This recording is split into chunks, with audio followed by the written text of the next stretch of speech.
Artist గా స్థిరపడాలి, ఇండస్ట్రీని ఇప్పుడిప్పుడే చూడాలి అని అనుకుంటున్న విమెన్ కి స్పెసిఫిక్ గా మీరేం చెప్తారు? ఎందుకంటే ఇప్పుడు మనం చాలా వింటున్నాము, మొన్నటి దాకా ఒక వేరే ఇండస్ట్రీలో విన్నాము, ఇప్పుడు అది టాలీవుడ్ లో కూడా ఉంది అన్నట్టు మనం ఎక్కువ గట్టిగా వింటున్న నేపథ్యంలో ఆర్టిస్ట్ అవ్వాలి అనుకుంటూ ఇండస్ట్రీకి వచ్చే ఆడవాళ్ళకి మీరేం చెప్తారు ఆమని గారు?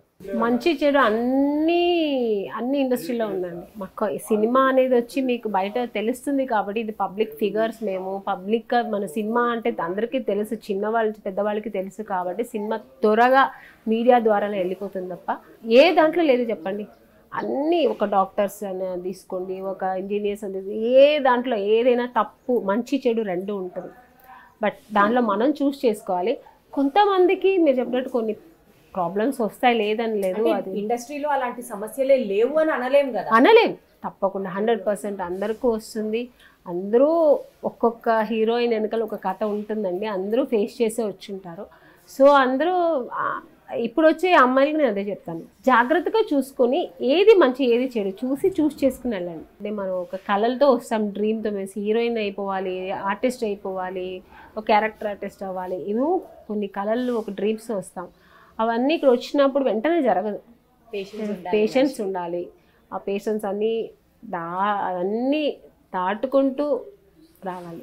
సో మనిషికి ప్రతి ఒక్కరికి ఒక టైం వస్తుంది, అప్పటి వరకు కాస్త పేషెన్స్ చిన్న చిన్న ప్రాబ్లమ్స్ వస్తే అవన్నీ మనం ఫేస్ చేసుకుంటూ, అంటే ఫేస్ అంటే నేను తప్పుగా అనట్లేదు, మంచి చెడు ఏది ఉందో చూసుకుంటూ, ఏది రాళ్ళు ఏది ముళ్ళు చూసుకుని దాని వరకు ఏది రాళ్ళు ఏది ముళ్ళు. మీకు ఇలాంటి డెసిషన్ మేకింగ్ టైం వచ్చినప్పుడు, ఏదైనా ప్రాబ్లం వచ్చినప్పుడు వెంటనే కాల్ చేసే టాలీవుడ్ ఫ్రెండ్ ఎవరండి? నాకు ఒక్కప్పుడైతే సౌందర్య గారు ఉన్నారు, అన్నీ ఆవిడతో షేర్ చేసుకునే వాళ్ళని, చాలా విషయాలు షేర్ చేసుకున్నాను కూడా, తనకు తెలుసు. ఉండుంటే చెప్పేదేమో, కానీ ఇప్పుడు లేదు. ఇప్పుడైతే ఎవరు లేదండి అంత. ఇప్పుడు నేను చెప్పుకుంటే ఇంకా మా ఇంట్లో మా ఫ్యామిలీ వాళ్ళతోనే చెప్పుకోవాలి, అంత బయట చెప్పుకున్నంత అంత క్లోజ్. హీరోస్ కూడా ఉన్నారు కానీ అంటే ఇప్పుడు అందరూ కొంచెం ఎవరు జోన్లో వాళ్ళు ఉన్నారు. సో అందుకని అంత డీప్గా వెళ్ళలేను ఇప్పుడు. ఎప్పుడైనా చూసినప్పుడు మాట్లాడతాం, ఇంటరాక్షన్స్ ఉంటాయి, మధ్య మధ్యలో పలకరించుకోవడానికి, కలవడాలు. జగపతి బాబు ఎక్కడైనా చూస్తారనుకోండి, మొత్తం చెప్పేస్తా, వాగేస్తా, సార్ ఇలాగా సార్ ఇలా జరిగింది, ఇలా జరిగింది, ఆయన నవ్వుతూ అన్ని వింటుంటారు. చాలా కొంతమంది ఉంటారు అంతే. ఇప్పుడు నరేష్ గారు, ఆయనతో ఉంటే ఆయనతో మాట్లాడతాను.